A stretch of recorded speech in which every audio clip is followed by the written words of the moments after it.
Jemi shumë krenar që kemi arritur ta realizojmë një tërhezë shkencore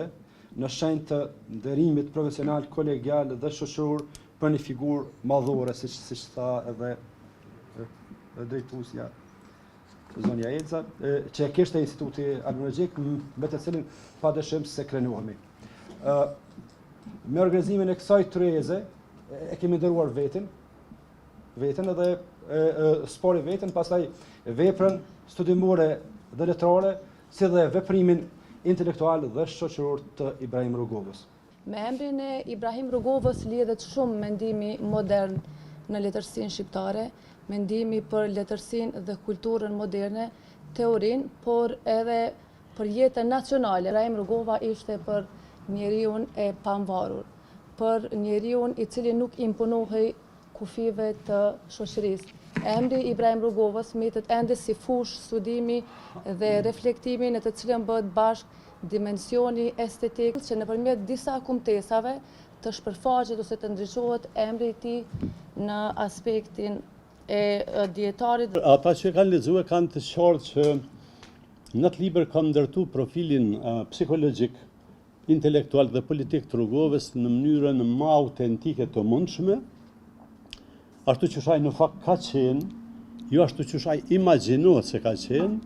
për shkak të afërsisë me cilën kam qenë me të prej vitit 1988 deri në vitin 2000, kur unë jam larguar nga politika.